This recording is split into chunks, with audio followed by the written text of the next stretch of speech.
कैसे आप लोग। उम्मीद करते हैं आप लोग खैरियत से होंगे। तो फ्रेंड्स, आज हम लोग इस वीडियो में बिहार बोर्ड और यूपी बोर्ड का जो पीवाईक्यू क्वेश्चन है क्लास 10th का, उनका आज हम लोग क्या करेंगे, चर्चा करेंगे। ये जो क्वेश्चन है ये बहुत ही ज़्यादा पूछा जाता है बिहार बोर्ड में भी और यूपी बोर्ड में भी, दोनों बोर्ड में बहुत ज़्यादा पूछा जाता है साइंस में, क्लास 10th में। तो आज हम इस क्वेश्चन के बारे में देखेंगे कि जो कौन ऐसे क्वेश्चन हैं जो बार बार एग्जाम में आता है, तो उनके बारे में आज हम लोग चर्चा करेंगे। तो फ्रेंड्स, इसमें पहला क्वेश्चन कह रहा है कि फूल में नर प्रजनन अंग कौन सा है, मतलब मेल रिप्रोडक्टिव ऑर्गन जो है कौन सा है। तो नंबर 1 में है पुंकेसर, दूसरा में है अंडाशय, और तीसरा में है वर्तिकाग्र, और चौथा है वर्तिका। तो इसका जो आंसर होगा वो हो जाएगा क्या, कि पहला नंबर में जो है पुंकेसर, ये आपका क्या हो जाएगा, आंसर हो जाएगा। ठीक है। अब हम लोग दूसरे क्वेश्चन की ओर चलते हैं। दूसरा क्वेश्चन कह रहा है कि निम्नलिखित में किसमें द्विखंडन नहीं होता है। आपको यहाँ 4 ऑप्शन दिया गया है। पहला ऑप्शन है अमीबा, दूसरा है ईस्ट, और तीसरा है पैरामीशियम, और चौथा है यूग्लिना। तो फ्रेंड्स, यहाँ जो है 4 ऑप्शन में से कह रहा है कि क्वेश्चन में कह रहा है कि द्विखंडन नहीं होता है, मतलब कि 4 ऑप्शन में से 3 ऑप्शन ऐसा है जिसमें द्विखंडन होता है और एक में नहीं होता है। तो आपको ढूंढना है कि कौन ऐसा ऑप्शन है जिसमें द्विखंडन नहीं होता है। तो अमीबा में भी होता है, उसके बाद पैरामीशियम में भी होता है, और उसके बाद क्या होता है, यूग्लिना में भी होता है। लेकिन ये जो ईस्ट है इसमें द्विखंडन नहीं होता है। ये आपका क्या हो जाएगा, आंसर हो जाएगा। नंबर 2 क्या आ जाएगा, आंसर आपका हो जाएगा। ठीक है। अब हम लोग बढ़ते हैं तीसरे क्वेश्चन में। तीसरा क्वेश्चन कह रहा है कि परागकण निम्नलिखित में से किसके अंदर बनते हैं, मतलब परागकण पोलन ग्रेन जो है वो कौन ऐसा है इस जिसमें परागकण बनते हैं, उनके अंदर में बनते हैं। तो पहला ऑप्शन है आपका परागकोश, दूसरा है अंडाशय, और तीसरा है वर्तिका, और चौथा है पत्ती। तो फ्रेंड्स, हम लोग जानते हैं कि परागकण पोलन ग्रेन जो है वो किस में बनता है, पराग कोश में बनता है। हमारा पहला क्या हो जाएगा, आंसर सही हो जाएगा। ठीक है। अब हम लोग आगे बढ़ते हैं। चौथा क्वेश्चन कह रहा है कि बीजांड की और पराग नलिका की वृद्धि का कारण होता है, मतलब जो बीजांड जो होता है उसमें जो पराग नली जो होती है वो जो वृद्धि जो बढ़ता है उनका कारण, मेन रीजन क्या होता है। तो पहले नंबर पे है हाइड्रोट्रोपिज्म, दूसरा है कैमोट्रोपिज्म, और तीसरा है गुरुत्वानुवर्तन, और चौथा है फोटोट्रोपिज्म। तो इनमें से आपको वो आंसर ढूंढना है जो कह रहा है कि पराग नलिका की और वृद्धि करता है, मतलब ग्रोथ करता है। तो इसका आंसर क्या हो जाएगा, बी नंबर हो जाएगा। बी नंबर में क्या है, कैमोट्रोपिज्म। ये आपका क्या हो जाएगा, बी नंबर आंसर हो जाएगा। ठीक है। और ये जो क्वेश्चन है ये 2021 में पूछा गया है। अब हम लोग आगे बढ़ते हैं। आगे में है 5वां नंबर क्वेश्चन है कि एक लिंगी पादप का उदाहरण है। देखिए दोस्तों, ये जो क्वेश्चन है आपको 2019 में भी पूछा गया है और 2021 में भी पूछा गया है। तो इसमें जो ऑप्शन जो है आपको क्या दिया गया है, पपीता, दूसरा है सरसों, तीसरा है उड़हल, और चौथा है मटर। तो आपको एक लिंगी पादप का उदाहरण देखना है। तो एक लिंगी पादप का उदाहरण क्या हो जाएगा, तो जो आपके जो पहले नंबर पे है पपीता, ये आपका क्या हो जाएगा, आंसर हो जाएगा। ठीक है। अब हम लोग आगे बढ़ते हैं। द्विखंडन, ये जो है 6 नंबर पे जो क्वेश्चन है ये क्या कह रहा है, द्विखंडन होता है। तो ऑप्शन ए में है पैरामीशियम, अमीबा, लिस्मेनिया, और इनमें से सभी। तो द्विखंडन, ये जो क्वेश्चन है 2021 में पूछा गया है। और ये क्वेश्चन आपको अभी शुरू में भी इसी तरह का मैंने एक मिलता जुलता क्वेश्चन कराया था, और 6 नंबर में भी वही क्वेश्चन है कि कह रहा है कि पैरामीशियम, अमीबा और लिस्मानिया इनमें से कौन ऐसा है जिनमें द्विखंडन होता है। तो इनका आंसर क्या हो जाएगा, इनका आंसर क्या हो जाएगा, इनमें से सभी हो जाएगा। ये जो डी वाला जो आंसर है इसका क्या हो जाएगा, आंसर आपका हो जाएगा। ठीक है। ये आपका डी आंसर हो जाएगा। अब हम लोग आगे बढ़ते हैं। 7 नंबर क्वेश्चन है, क्या है 7 नंबर क्वेश्चन, इसमें कह रहा है कि एक अंडाशय में कितने बीजांड होते हैं? एक जो ओवरी है उसमें कितने बीजांड होते हैं? ऑप्शन ए में है कि एक, ऑप्शन बी में है अनेक, ऑप्शन सी में है तीन चार, और ऑप्शन डी में है इनमें से सभी। तो क्वेश्चन कह रहा है कि एक अंडाशय में कितने बीजांड होते हैं, मतलब कितने बीजांड हो सकते हैं। तो ऑप्शन सात का आंसर क्या हो जाएगा? इनमें से सभी, मतलब कि एक भी हो सकते हैं, अनेक भी हो सकते हैं और तीन चार भी हो सकते हैं। ये चार नंबर आपका क्या हो जाएगा? आंसर सही हो जाएगा। ठीक है, अब हम लोग आगे बढ़ते हैं। 8 नंबर क्वेश्चन कह रहा है कि आलू में जनन कैसे होता है? आलू में जो जनन जो होता है तो वो रिप्रोडक्शन रिप्रोडक्शन कैसे होता है? तो नंबर एक है मुकुलन, बीजाणु जनन, कायिक प्रवर्धन और अवखंडन। तो इनमें से जो आंसर है वो क्या हो जाएगा? 8 नंबर का आंसर क्या हो जाएगा? वो सी हो जाएगा, कायिक प्रवर्धन। ये जो कह रहा है कि आलू में जनन कैसे होता है, तो ये कैसे होता है? तो ये कायिक प्रवर्धन के जरिए होता है। ठीक है, अब हम लोग आगे बढ़ते हैं। 9 नंबर क्वेश्चन कह रहा है कि लैंगिक जनन के समय कौन सा विभाजन होता है?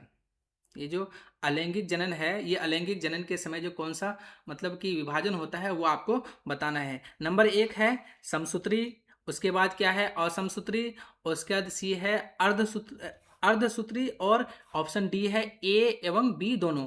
तो इसका आंसर जो हो जाएगा वो क्या हो जाएगा? 9 का क्या हो जाएगा?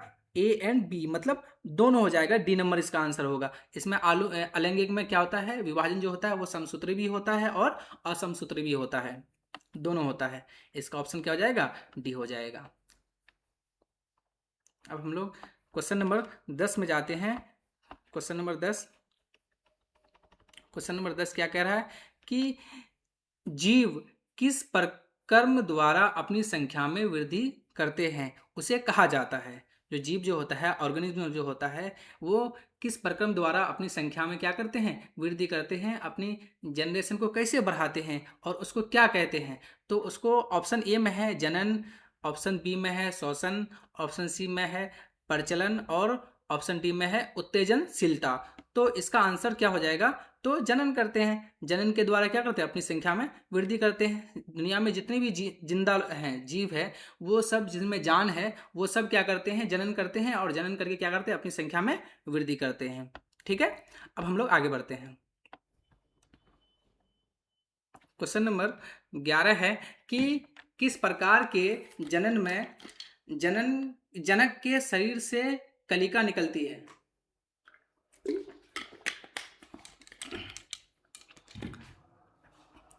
ए में है मुकुलन, बी है अपखंडन, और सी है विखंडन, और डी है बीजाणु जनन। क्वेश्चन को फिर से एक बार पढ़िए। क्वेश्चन कह रहा है कि किस प्रकार के जनन में जो जनक जो होता है उनके शरीर से कलिका निकलती है?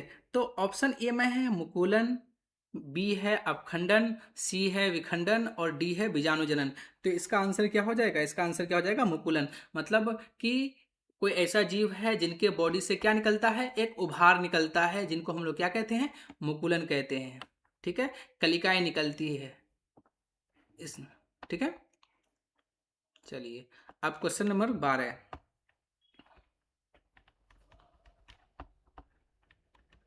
क्वेश्चन नंबर 12 क्या कह रहा है कि ये जो है मुकुलन द्वारा प्रजनन किसमें होता है? देखिए दोस्तों, ये जो जितने भी सारे मैं क्वेश्चन करा रहा हूँ, ये सब सब पीवाईक्यू है। ये सब एग्जाम में आता है और इंशाल्लाह आएगा इस बार भी। तो आप लोग इनको अच्छे से वीडियो को देख लें ताकि आपका एग्जाम में एक भी क्वेश्चन ना छूटे। 12 नंबर क्वेश्चन कह रहा है कि मुकुलन द्वारा प्रजनन किस में होता है? तो अमीबा में होता है, में होता है, मलेरिया परजीवी, या फिर पैरामीशियम। तो 12 का आंसर क्या हो जाएगा? ये क्या हो जाएगा? इष्ट में होता है। किस में होता है? मुकुलन द्वारा प्रजनन किस में होता है? इष्ट में होता है। ये जो ऑप्शन नंबर आपका क्या है? बी नंबर है, ये आपका क्या हो जाएगा? सही हो जाएगा। ठीक है, अब हम लोग क्वेश्चन नंबर 13 की ओर बढ़ते हैं। क्वेश्चन नंबर 13 क्या कह रहा है मेरा?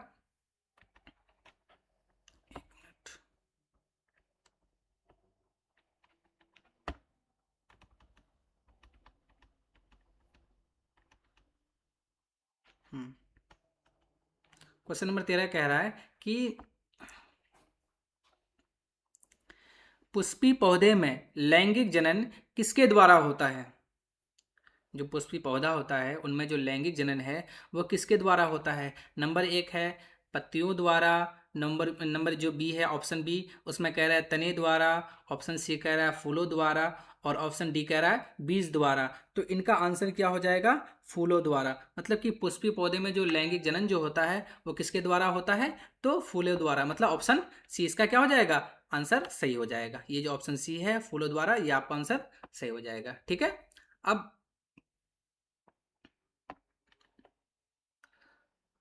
हम लोग क्वेश्चन आगे बढ़ते हैं ना। 13 हो गया, और क्या है 14 नंबर।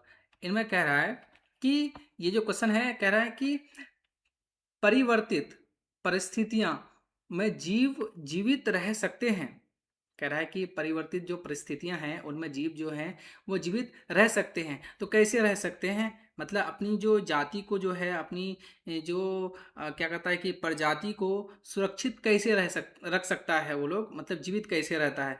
तो ऑप्शन ए कह रहा है कि समशिष्ट सृष्टि द्वारा, या फिर प्रतिकूलन द्वारा, या फिर अनुकूलन द्वारा, या फिर इनमें से सभी। मतलब कि कह रहा है कि ऐसे जीव जो अगर उसको कोई संकट महसूस हो, ठीक है, तो वो संकट महसूस होता है तो उनके अपने चारों तरफ क्या करता है, एक कवच बना लेता है, जिनसे क्या हो, उनकी जो क्या कहता है कि उनकी जो जाति है, उनकी जाति क्या हो, खत्म ना हो। वो अपनी क्या कहता है कि प्रजाति को बचा के रखे, उनको कोई किसी तरह की हानि ना हो, किसी तरह की का नुकसान ना हो। तो वही कह रहा है कि परिवर्तित परिस्थितियों में जीव जो जीवित रह सकते हैं वो कैसे रहते हैं, क्या करते हैं। तो समशिष्ट द्वारा रहते हैं, या फिर प्रतिकूलन द्वारा, या फिर अनुकूलन द्वारा, या फिर इनमें से सभी। तो 14 का आंसर क्या हो जाएगा, अनुकूलन, एडेप्टेशन के द्वारा क्या रहते हैं वो लोग, जीवित रहते हैं। ऑप्शन नंबर सी क्या हो जाएगा आपका, सही हो जाएगा। चलिए अब हम लोग आगे बढ़ते हैं 15वां क्वेश्चन पे। 15वां क्वेश्चन क्या कह रहा है,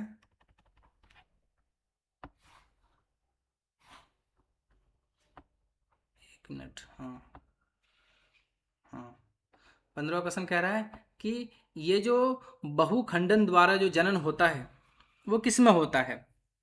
नंबर 1 है ईस्ट में, नंबर बी है प्लाज्मोडियम में, या फिर नंबर सी है लिस्मानिया में, या फिर इनमें से कोई नहीं। ठीक है, बहुखंडन द्वारा जनन होता है, मतलब कि आपको इन चारों ऑप्शन में से एक ऐसा ऑप्शन ढूंढना है जिनमें क्या कहता है कि बहुखंडन द्वारा जनन प्रजनन होता है। ठीक है, तो इनका आंसर क्या हो जाएगा, 15 का बी हो जाएगा, प्लाज्मोडियम। प्लाज्मोडियम के द्वारा क्या होता है, इनमें बहुखंडन होता है, इनके द्वारा क्या होता है, इनमें जनन होता है। ठीक है, अब क्वेश्चन 16 है कि द्विखंडन द्वारा जनन होता है। अभी मैंने 15 में क्या समझाया है कि बहुखंडन द्वारा जनन होता है। ठीक है, मतलब कि जब वो जनन करता है तो बहुत सारे टुकड़ों में टूट जाता है, और हर एक टुकड़ा क्या होता है, अपना एक जीव का निर्माण करता है। उसी तरह कह रहा है 16वां क्वेश्चन में कि द्विखंडन मतलब कि ऐसा जीव होगा जो क्या करेगा, दो बराबर भाग में डिवाइड हो जाएगा, और हर एक टूटा हुआ टुकड़ा क्या हो जाएगा, अपने एक नए जीव का निर्माण करेगा। ठीक है, तो ये द्विखंडन द्वारा जो जनन होता है वो किस में हो जाएगा।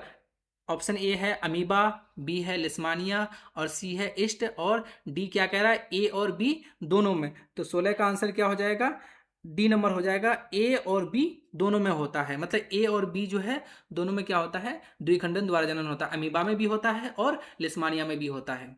ठीक है, आ रही बात समझे। ये सब क्वेश्चन क्या है, पीवाईक्यू है। ये सब एग्जाम में बहुत आता है, खास करके बिहार बोर्ड और यूपी बोर्ड के लिए बहुत ही ज़्यादा इंपॉर्टेंट है, क्लास 10th के लिए। चलिए दोस्तों आगे बढ़ते हैं। क्वेश्चन नंबर 17 कह रहा है कि जो है किसमें अपखंडन द्वारा जनन होता है।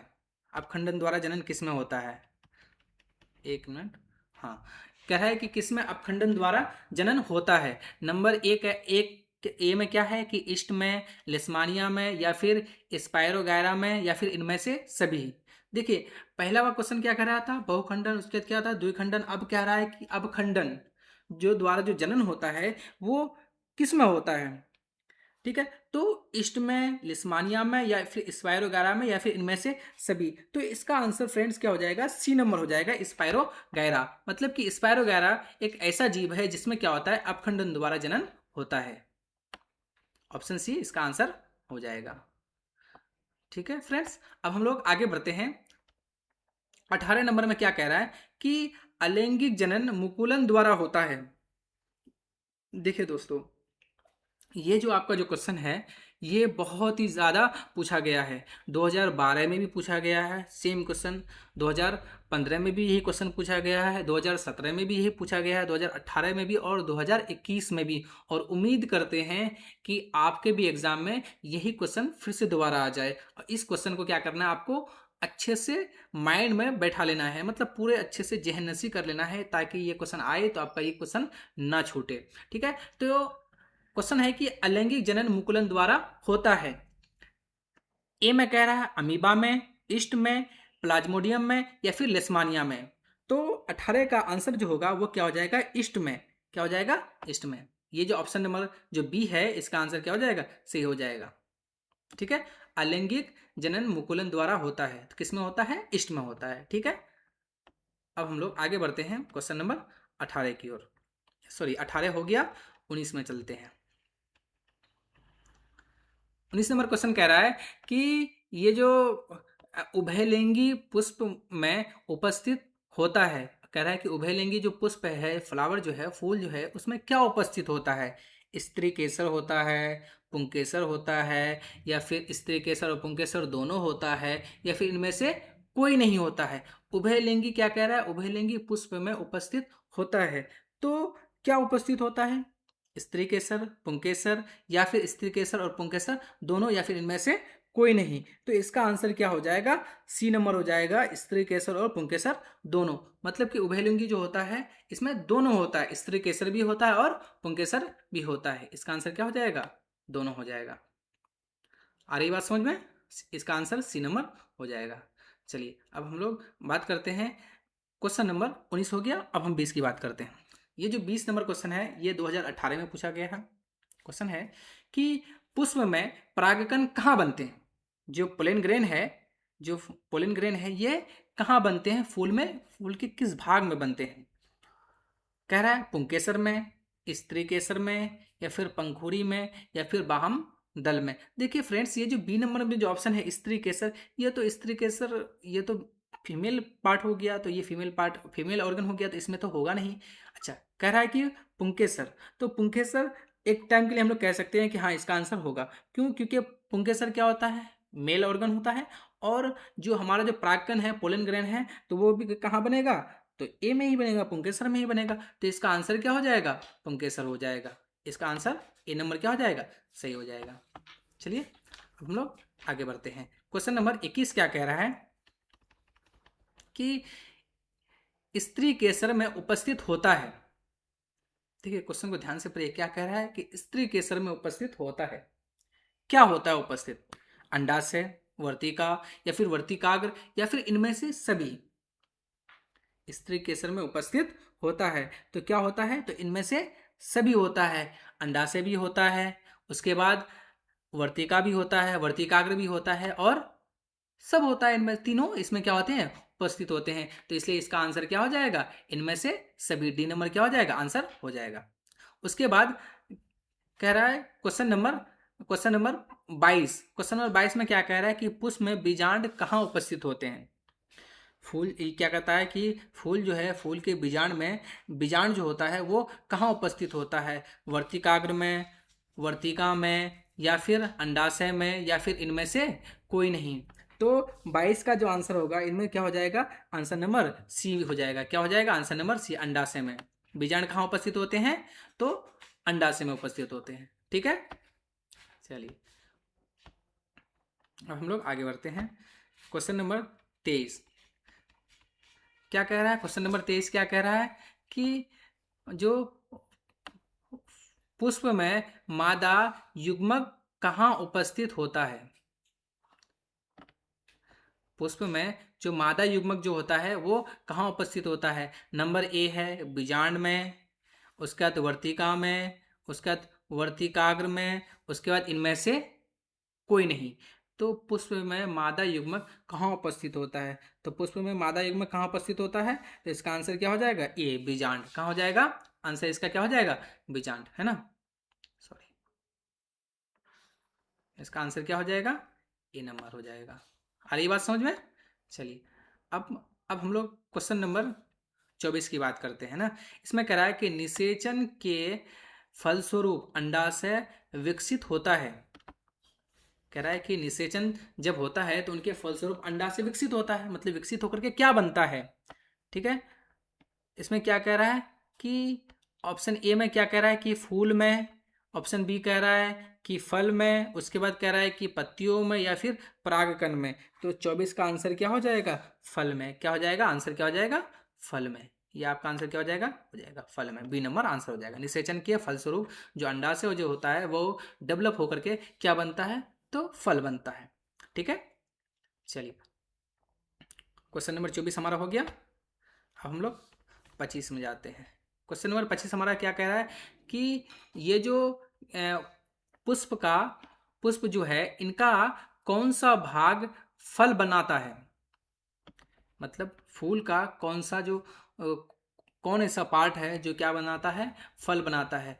तो ऑप्शन ए कह रहा है कि परागकोश, उसके बाद वर्तिका, या फिर क्या कह रहा है कि वर्तिकाग्र, या फिर अंडाशय। तो इसका आंसर क्या हो जाएगा? 25 का क्या हो जाएगा? अंडाशय।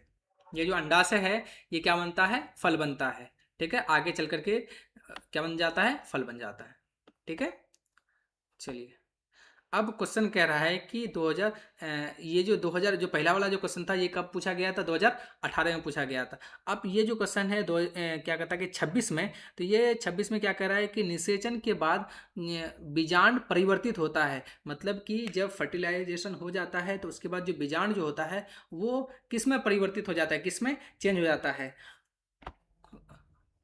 क्या हो जाता है? फल में, या फिर फूल में, या फिर बीज में, या फिर परागकण में? किस में बदल जाता है? फर्टिलाइजेशन के समय जो होता है के बाद जो बीजांड जो होता है किस में परिवर्तित हो जाता है? तो वो किस में परिवर्तित होता है? तो बीज में चेंज हो जाता है। किस में हो जाता है? बीज में चेंज हो जाता है। ठीक है, और इसलिए जो आपका जो क्या कहता है कि आंसर नंबर जो सी है वो क्या हो जाएगा? आपका सही हो जाएगा। ठीक है, चलिए,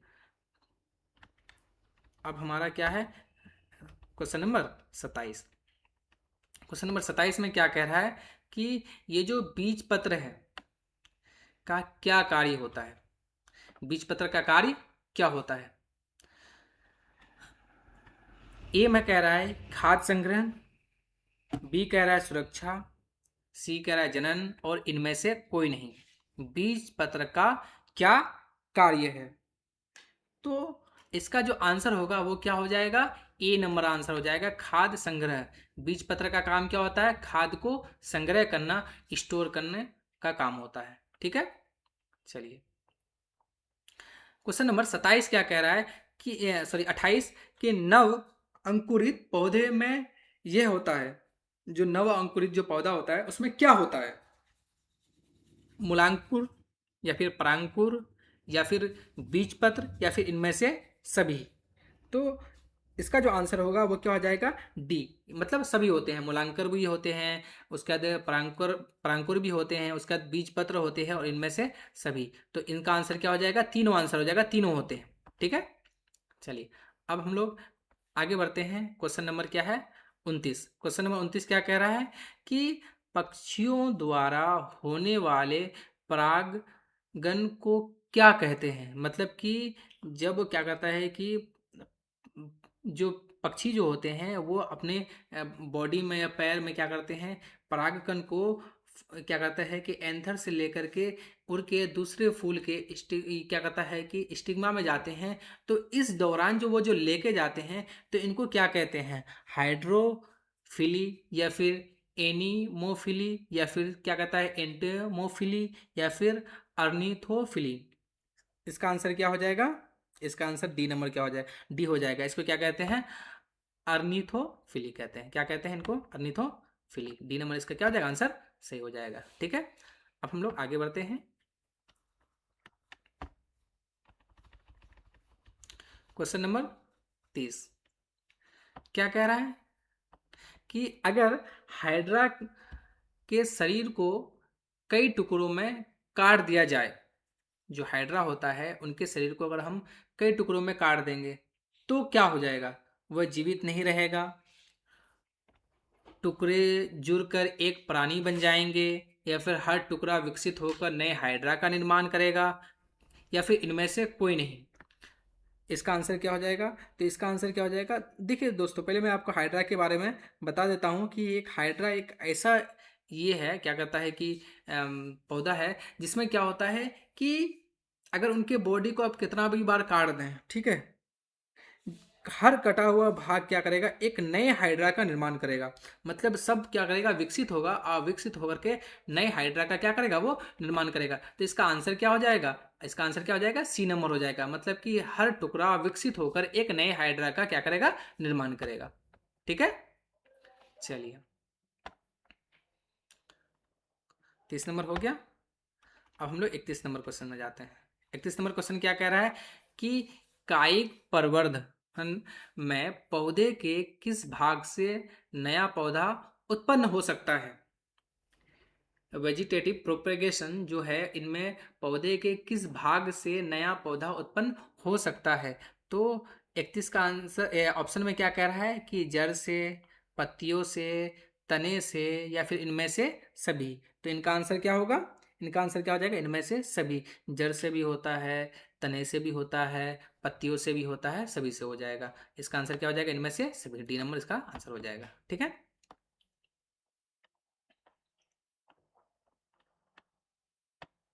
अब क्वेश्चन नंबर हम 32, क्वेश्चन नंबर 32 क्या कह रहा है हमारा?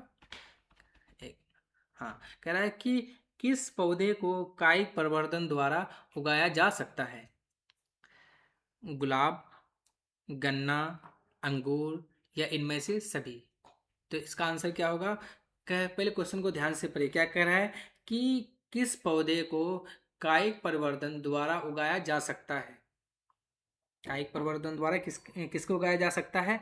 तो गुलाब को भी उगाया जा सकता है, गन्ना को भी उगाया जा सकता है, और ये जो है क्या कहता है, अंगूर है, इनको भी क्या किया उगाया जा सकता है। मतलब इसका आंसर क्या हो जाएगा? ऑप्शन नंबर डी, इनमें से सभी को उगाया जा सकता है। ठीक है, अब हम लोग आगे बढ़ते हैं। क्या कह रहा है क्वेश्चन नंबर 33 में कि बीज नहीं उत्पन्न करने की स्थिति में पौधे किस पद्धति से उगाए जा सकते हैं? मतलब कोई ऐसा पौधा है जिसमें क्या होता है, बीज नहीं उत्पन्न कर रहा है, उस स्थिति में पौधे को हम नए एक पौधा बनाना चाहते हैं, तो इनको कैसे बनाएंगे? तो ऑप्शन ए में है कायिक प्रवर्धन द्वारा, बी है पुनर्जनन द्वारा, या फिर मुकुलन, या फिर विखंडन, किनके द्वारा कर सकते हैं? तो इनका आंसर क्या हो जाएगा? ऑप्शन नंबर ए हो जाएगा। कायिक प्रवर्धन के द्वारा हम लोग क्या कर सकते हैं, इनको बना सकते हैं। मतलब कि अगर बीज नहीं है तो भी क्या कर सकते हैं, हम इनसे एक नए पौधे बना सकते हैं। किस प्रोसेस के द्वारा? तो कायिक प्रवर्धन के द्वारा। ठीक है, अब कह रहा है क्वेश्चन नंबर 34। क्वेश्चन नंबर 34 क्या कह रहा है कि क्वेश्चन नंबर 34 कायिक प्रवर्धन का क्या महत्व है? कायिक प्रवर्धन जो है, इनका क्या महत्व है? तो कायिक प्रवर्धन का, तो ऑप्शन ए में कह रहा है कि उत्पन्न पौधे जनक पौधे के समान होते हैं, या फिर उत्पन्न पौधों में फल एवं फूल कम समय में आ जाते हैं, या फिर इनमें से बीज की आवश्यकता नहीं है, या फिर इनमें से सभी। तो 34 का आंसर क्या हो जाएगा? इनमें से सभी। मतलब कि कायिक प्रवर्धन का क्या महत्व है? तो उत्पन्न जो पौधे का जो जनक जो होते हैं वो पौधों के समान होते हैं। मतलब कि जो क्या कहता है पेरेंट था, उसी तरह उनके क्या होते हैं, बच्चे होते हैं। ऑब्वियसली होते हैं, सब ऐसे ही होते हैं। उसके बाद फिर क्या होते हैं कि उत्पन्न पौधे में फल एवं फूल कम समय में आते हैं। मतलब कम वक्त में क्या आते हैं, फल भी आ जाते हैं और फूल भी आ जाते हैं। इनमें बीज की आवश्यकता नहीं होती है। तो इनका आंसर क्या हो जाएगा? ऑप्शन नंबर डी हो जाएगा। मतलब कि सभी हो जाएगी। ये सब इनकी क्या है, महत्व है। ठीक है, चलिए ऑप्शन नंबर 35। 35 क्या कह रहा है कि हम अपने घरों में मनी प्लांट कैसे उगा सकते हैं? मनी प्लांट हम लोग कैसे उगा सकते हैं? तो मुकुलन से, पुनर्जनन से, या फिर कायिक प्रवर्धन से, या फिर इनमें से सभी। तो 35 का आंसर क्या हो जाएगा? सी हो जाएगा, कायिक प्रवर्धन। हम क्या कर सकते हैं, कायिक प्रवर्धन के जरिए क्या कर सकते हैं, मनी प्लांट को हम लोग क्या कर सकते हैं, उगा सकते हैं। ठीक है, चलिए, क्वेश्चन नंबर 36 कह रहा है कि गीले डबल रोटी के टुकड़े पर क्या उत्पन्न हो जाता है। जो गीले, जो मतलब अगर दो रोटी को हम लोग एक जगह रख देंगे और वो गीला है, तो उनमें क्या उत्पन्न होगा। कवक होगा, शैवाल होगा, अमीबा होगा, या फिर स्पायरोगैरा होगा। क्या होगा। तो इसका 36 का आंसर क्या हो जाएगा, कवक। उनमें क्या आ जाता है, फफूंद आ जाता है, जिनको हम लोग क्या कहते हैं, कवक के नाम से जानते हैं। और ये क्या हो जाता है, उनमें आ जाएगा। ठीक है, ऑप्शन नंबर ए इनका सही हो जाएगा। ऑप्शन नंबर 37 क्या कह रहा है कि हाइड्रा में प्रजनन की विधि निम्नलिखित में से कौन है। जो हाइड्रा है उनमें जो प्रजनन की जो विधि है निम्नलिखित में से कौन सा है। तो नंबर ए है कायिक प्रवर्धन, उसका बाद बीजाणु समासंग, मुकुलन, या फिर विखंडन किनके द्वारा होता है। तो इनका आंसर क्या हो जाएगा, मुकुलन। सी इनका क्या हो जाएगा, आंसर सही हो जाएगा। मतलब हाइड्रा में जो प्रजनन की जो विधि है वो क्या हो जाएगा, मुकुलन के द्वारा होती है। ठीक है, हाइड्रा से संबंधित बहुत सारे क्वेश्चन मैंने इनको अभी जस्ट कराया ऊपर में। ठीक है, और ये जो क्वेश्चन है ये जो पूछा गया है वो कब पूछा गया, 2018 में पूछा गया है। ठीक है, इसलिए इनको बहुत अच्छे से अपने दिमाग में बैठा लेना है कि यहाँ से क्वेश्चन आएगा और आपको छोड़ के एक भी क्वेश्चन नहीं आना है। ठीक है, सभी क्वेश्चन को करके आना है। ठीक है, 38 नंबर कह रहा है कि उत्तक संवर्धन में पादप को उगाया जाता है। जो उत्तक संवर्धन है उसको पादप को उगाया कैसे उगाया जा सकता है। तो ऑप्शन ए है कलम से, दाब कलम से, या फिर कैलस से, या फिर बीज से। तो इनका आंसर क्या हो जाएगा, इनका आंसर क्या हो जाएगा, सी हो जाएगा, कैलस से।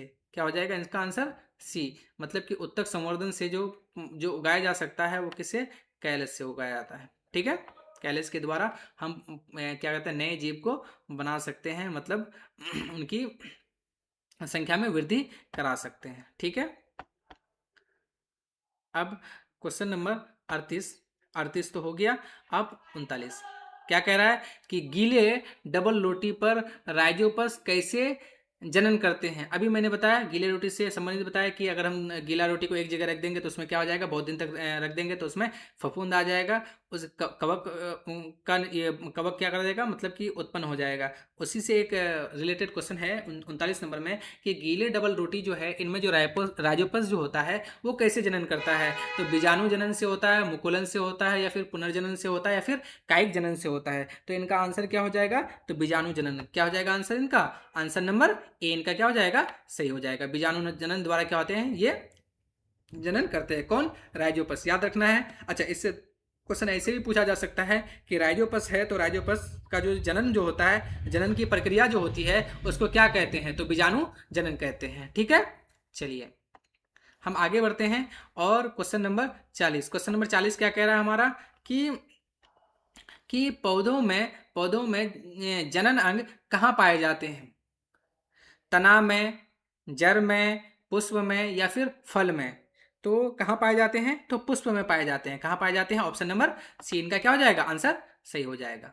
ठीक है, चलिए अब हम 41 नंबर पे चलते हैं। 41 नंबर क्वेश्चन क्या कह रहा है कि इनमें कौन अलैंगिक जनन की विधि है। मतलब कि इनमें से कौन, चारों ऑप्शन में से कौन ऐसा ऑप्शन है जिसमें क्या होते हैं, अलैंगिक जनन होते हैं। तो बीजाणु जनन से, फिर मुकुलन से, या फिर विखंडन से, या फिर इनमें से सभी। तो 41 का क्या हो जाएगा आंसर, आंसर क्या हो जाएगा, इनमें से सभी। क्यों क्यों सभी होगा, क्योंकि अलैंगिक जो जनन है तो ये बीजाणु जनन भी इनकी विधि है, मुकुलन भी है, और उसके बाद क्या है, विखंडन भी है। तो इसलिए इसका आंसर क्या हो जाएगा, सभी हो जाएगा, इनमें से सभी हो जाएगा।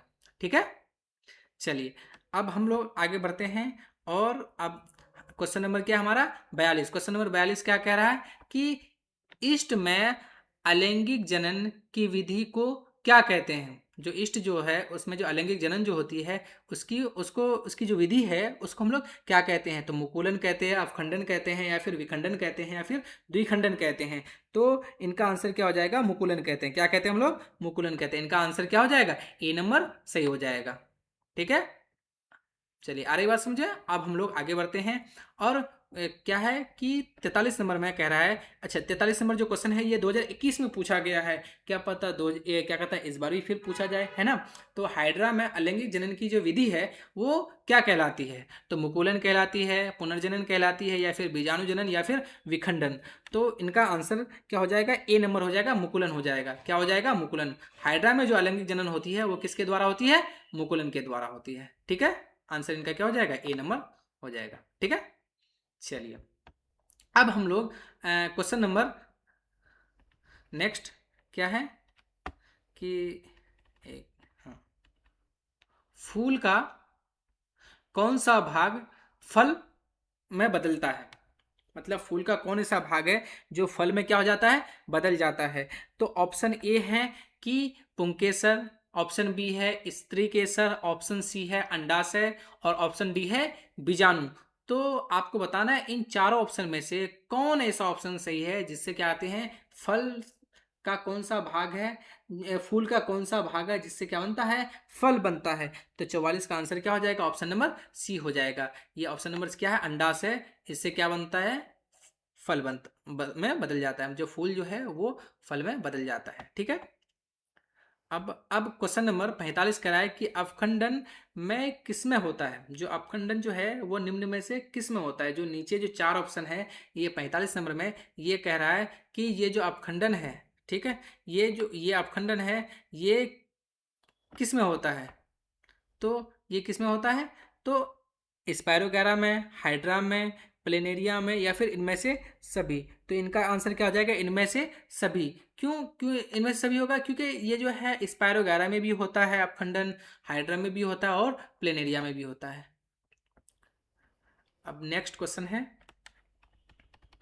कि पुष्प का नर जननांग कहलाता है। अब देखिए फ्रेंड्स, ये जो क्वेश्चन है ये आपको 2023 में भी पूछा है, 2019 में भी पूछा है, और 2020 में भी पूछा है।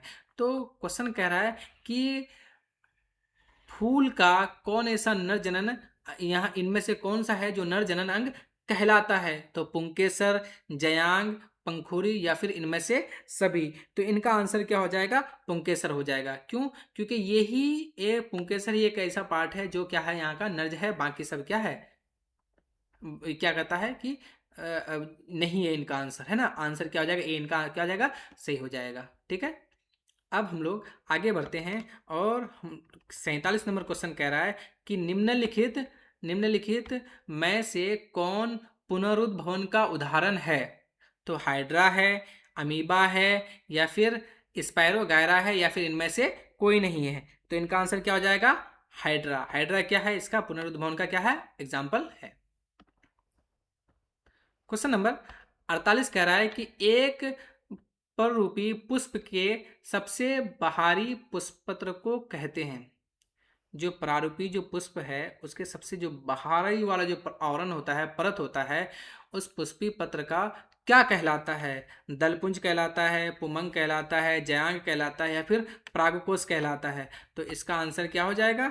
48 का क्या हो जाएगा? ए नंबर हो जाएगा, मतलब कि दलपुंज। क्या हो जाएगा? आंसर दलपुंज। ए नंबर क्या हो जाएगा इनका? सही हो जाएगा। नेक्स्ट क्वेश्चन है कि पुंकेसर के अग्रभाग को कहते हैं। जो पुंकेसर है उनके आगे वाले भाग को क्या कहते हैं? वर्तिका कहते हैं, वर्तिकाग्र कहते हैं, परागकोश कहते हैं, या फिर परागनली कहते हैं? तो क्या कहते हैं इसको? परागकोश कहते हैं, है ना। जो ऑप्शन नंबर जो सी है इनका क्या हो जाएगा? सही हो जाएगा, परागकोश कहते हैं। अब क्वेश्चन नंबर 50 है।